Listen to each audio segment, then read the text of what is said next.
But hey, I'm Adam McMath from Sugar Films, also the producer of Bessie Shows Her Ass. And you two ladies want to introduce yourselves?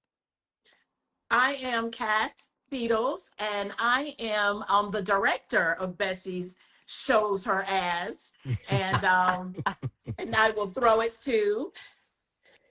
I am Brittany Inge, and I will be playing Bessie, showing my ass. What this movie's about. It's a short film about a party that Bessie Smith attended.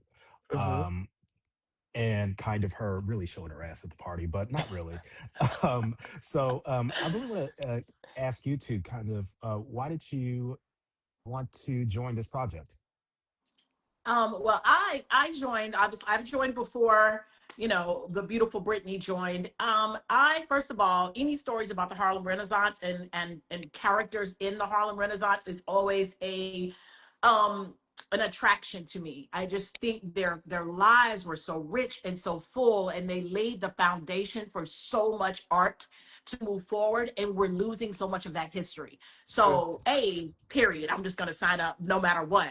But then it's Bessie Smith, and she is bold and outspoken, and in a time where it wasn't easy to be bold and outspoken. And I feel like that's so many black women in our industry today, where we tread that line of wanting to express ourselves, but being afraid to express ourselves. And so being able to tap in a little into her courage and be able to tell Hmm. that story, again, was just something I wanted to be a part of. And so when I thought of actresses that I know that can sing, that can light a stage, that can be beautiful and could portray all that this woman is and was, I thought of Brittany and I asked her, and That's so kind. she, girl, you know you're talented. But it's kind. No, it's very kind.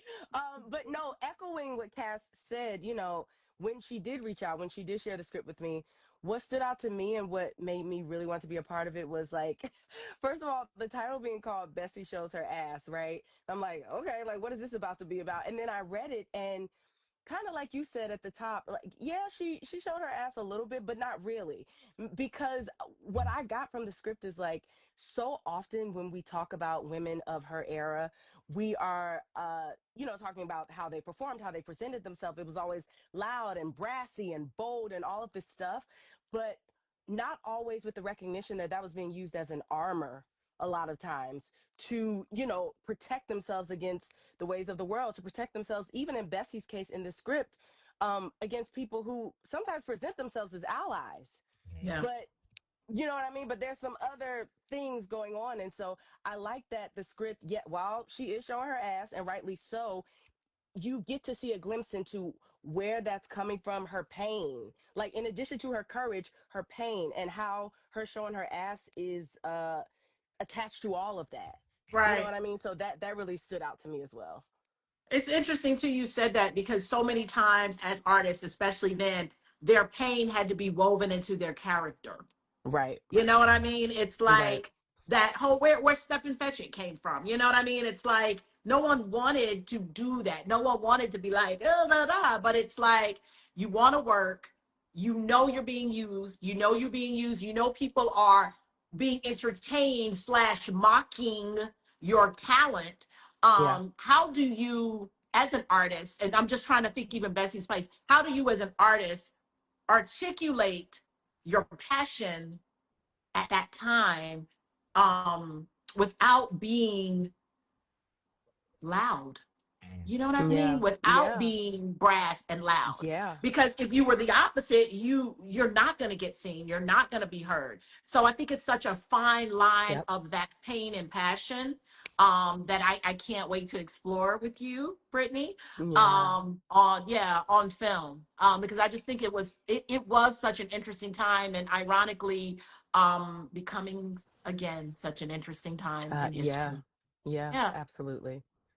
So. Absolutely. You briefly mentioned allyship, uh, and allyship is obviously important to us over at Sugar Films. We're an LGBTQ focused production company. What does being an ally mean to both of you? Great question. For me, it looks like how I live my life, the way I show up for not just the people in my life, but the communities that are just as disenfranchised, if not more, as the communities that I'm a part of, which are Black and woman. Um, but it also shows up in my art.